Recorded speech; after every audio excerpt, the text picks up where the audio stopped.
Bonjour chers amis web téléspectateurs du site internet starducongo.com.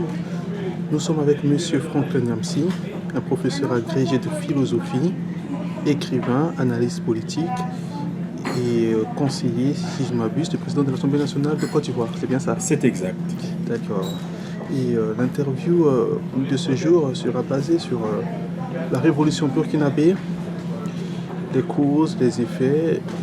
Et également, nous parlerons du Congo-Brazzaville, du Rwanda et du Congo-Kinshasa, où un schéma semblable au schéma burkinabé semble être dans les tiroirs des gouvernants concernant le changement ou la révision des constitutions de ces 10 pays. Monsieur Franklin Nyamsi, bonjour. Bonjour Junior Oléa et bonjour aux téléspectateurs de votre site. Merci beaucoup. C'est un plaisir de vous avoir aujourd'hui. Et la première question, ça sera sur la révolution burkinabé. Quelle analyse faites-vous des événements du 28, 29, 30 et 31 octobre 2014 qui ont abouti à la démission du président Blaise Compaoré et suite à un soulèvement populaire? Cette révolution sert d'exemple dans d'autres pays. Quelle analyse faites-vous de cette révolution? Alors, je dois dire que si on partait d'une analyse en pure apparence de la révolution burkinabé, on la décrirait comme étant une insurrection populaire ayant conduit au renversement d'un chef d'État dont le peuple était globalement fatigué, parce qu'il était au pouvoir depuis 27 ans. Cette explication a l'avantage de la simplicité, mais elle a un inconvénient, c'est qu'elle manque de profondeur. La vraie question qui se posait au Burkina Faso était la suivante. Le texte constitutionnel du Burkina Faso autorisait-il le président de la République, Blaise Compaoré, à recourir au vote de l'Assemblée nationale ou au vote par référendum du peuple burkinabé pour modifier ou non l'article 37 de la Constitution du Burkina Faso? La réponse du texte constitutionnel burkinabé en ses articles 160 à 168 était clair. L'article 37 de la Constitution burkinabé faisait bel et bien partie des articles révisables de la Constitution burkinabé en vertu même du texte de cette Constitution. Voilà pour ce qui est du contenu de la Constitution et de ce qu'elle autorise.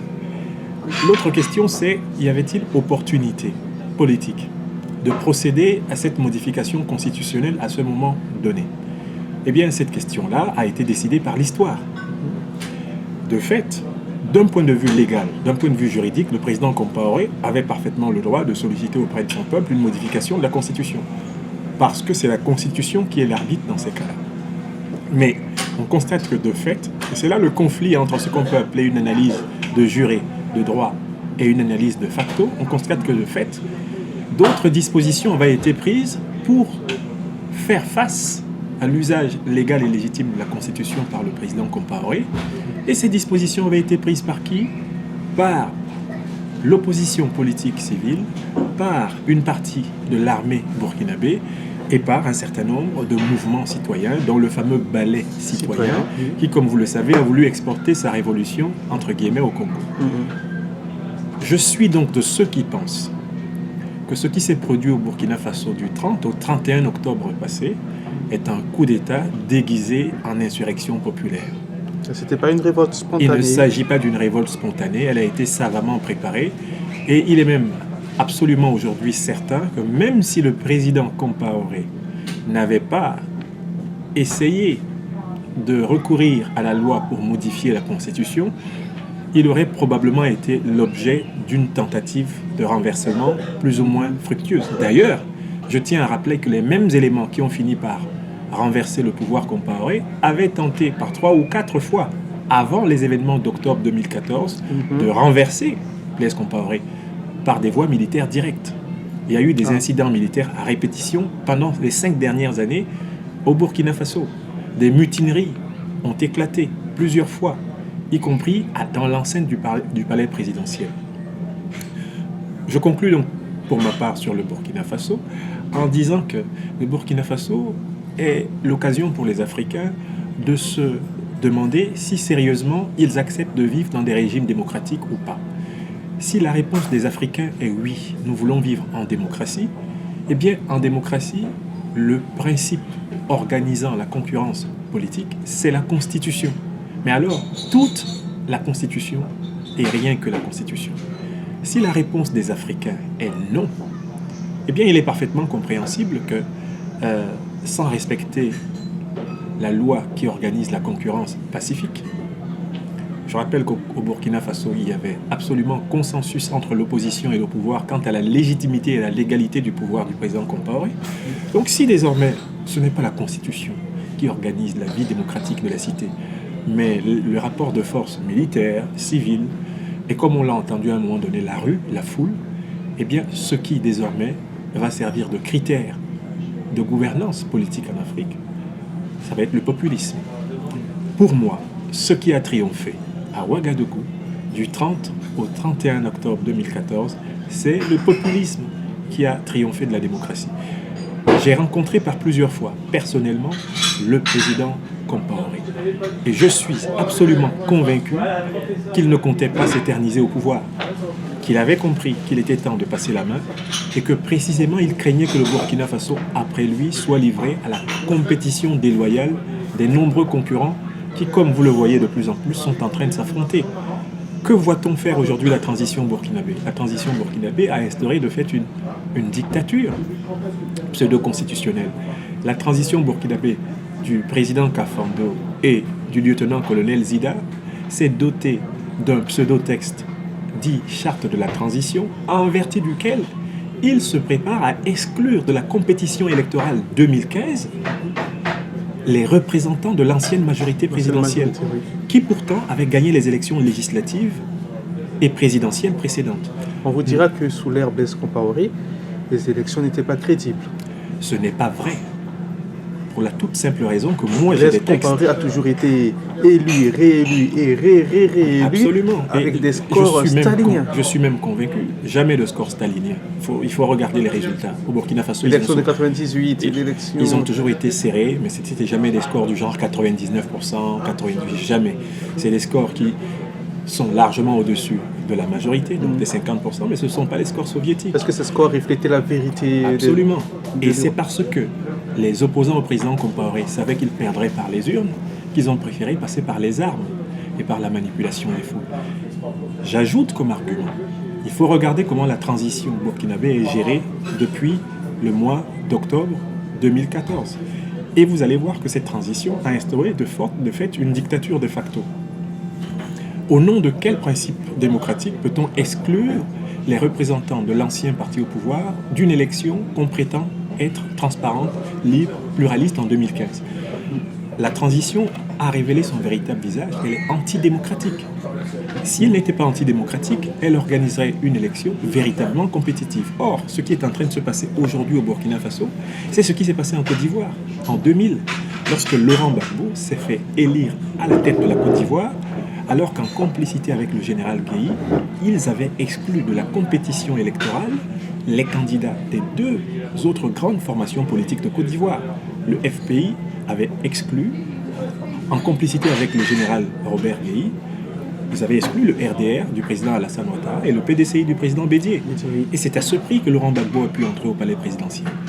L'élection 2015 qui se prépare au Burkina Faso sera une élection antidémocratique. Ça sera une élection populiste, c'est-à-dire en réalité le plébiscite du candidat des putschistes d'octobre 2014-2015. Ils sont en train d'exclure tous les concurrents capables de les battre dans les urnes.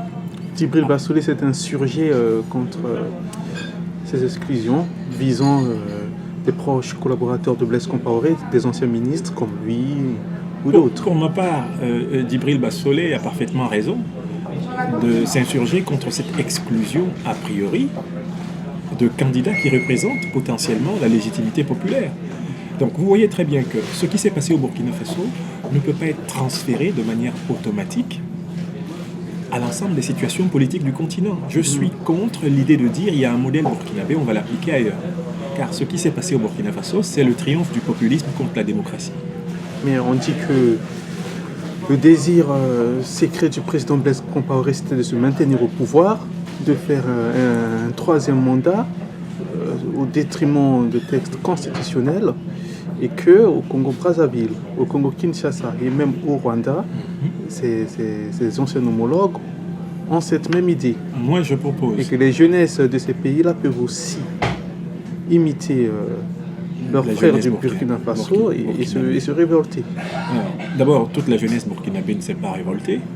Il ne faut quand même pas confondre les choses qui se passent à Ouagadougou avec celles qui se sont passées dans la totalité du pays. Il ne faut pas confondre une insurrection populaire soutenue par des militaires qui sont en réalité encagoulés derrière le peuple pour prendre le pouvoir. La preuve que ce n'était pas une insurrection populaire, c'est que ce n'est pas le peuple qui a pris le pouvoir. Vous avez bien vu, c'est le lieutenant-colonel Zida qui a pris le pouvoir, et d'autre part, ça a été M. Kafando, choisi par M. Zida. C'est vraiment Poutine et Medvedev. C'est ce qu'on a vu à Ouagadougou. Donc, ce n'est pas le peuple qui a pris le pouvoir. On parlait donc de la connivence entre les militaires et les jeunes qui ont manifesté dans les rues de Ouagadougou et d'autres villes du Burkina Faso. Donc, pour vous, ce n'est pas en fait une révolution populaire, mais plutôt une subversion de foule manipulée par des hauts gradés de l'armée. Le schéma est parfaitement celui-là, d'autant plus que je vous rappelle que par 4 ou 5 fois, avant octobre 2014, le président Compaoré avait essuyé des mutineries de ceux qui aujourd'hui sont au cœur du pouvoir militaro-civil de la transition. Donc, ils ont essayé par plusieurs fois de prendre le pouvoir directement en tant que militaires. Ce n'a pas été possible.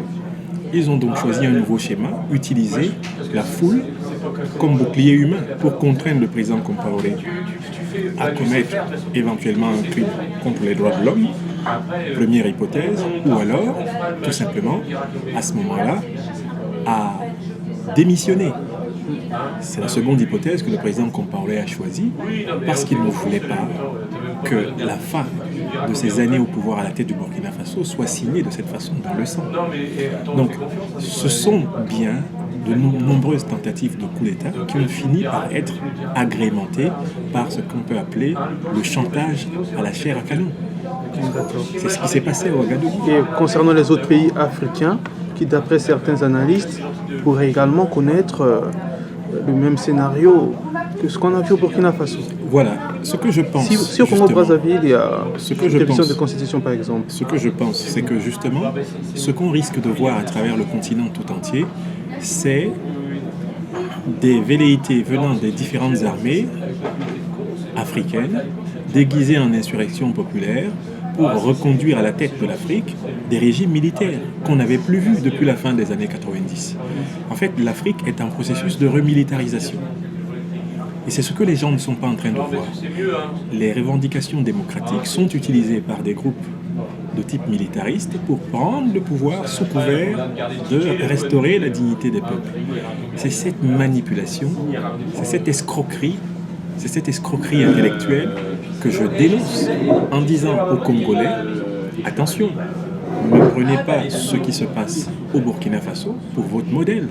Examinez la situation congolaise, les ressources juridiques, les ressources sociales, politiques, économiques congolaises pour résoudre les problèmes congolais. N'appliquez pas aveuglément les solutions d'ailleurs. En politique, cela n'a jamais marché. Cela n'a jamais marché. Donc, pour en venir à la situation congolaise, je considère que le président Compaoré au Burkina Faso, comme le président Sassou au Congo, n'ont plus rien à prouver en politique. Je pense que les chefs d'État qui ont accompli l'essentiel de leur mission ont un seul service positif à rendre à toute l'Afrique, c'est de transmettre le pouvoir dans les conditions les plus pacifiques possibles. Mais j'insiste pour dire, il existe une constitution du Congo. C'est elle la loi fondamentale du Congo. Il faut lire cette constitution. Il faut voir ce que cette constitution autorise, voir ce qu'elle interdit. Ensuite, regarder la société congolaise, se demander à quelle mutation cette société est actuellement prête. Et de manière consensuelle, élaborer un schéma permettant au Congo de l'après Sassou Nguesso d'exister, parce qu'il y aura un Congo de l'après Sassou Nguesso, que le président Sassou Nguesso le veuille ou non. Donc, à mon avis, au lieu de tomber dans la cécité et le mythe du fameux ballet citoyen qui voulait se donner l'honneur indu d'avoir renversé le président Compaoré. Ce n'est pas le ballet citoyen qui a renversé le président Compaoré. C'est un coup d'État militaire utilisant la population civile comme bouclier humain qui a renversé le président Compaoré. C'est ça le schéma qui a été utilisé. Donc les Congolais qui regardent le Burkina Faso comme un modèle devraient penser davantage. Est-ce qu'ils sont prêts, sous couvert d'insurrection populaire, à redonner le pouvoir au Congo, que ce soit au Congo démocratique ou au Congo Brazzaville, à des militaires? S'ils sont prêts, qu'ils imitent le Burkina Faso. Ils auront un Zida et ils auront évidemment un Kafando bis. Et ces gens-là vont organiser l'exclusion, la discrimination politique d'une partie de la population et vont préparer les germes de la future guerre civile de leur pays. Ok, merci beaucoup. Voilà mon analyse. Merci beaucoup, monsieur Franklin Nyamsi. On espère vous avoir à une prochaine occasion pour parler d'autres sujets sociopolitiques qui intéressent les Africains. C'est avec plaisir, monsieur Oléa, et bien des choses. Beauté à tous ceux qui vont nous écouter. Beauté Nayopi. Merci, au revoir. Merci. Merci, Mingi. Merci.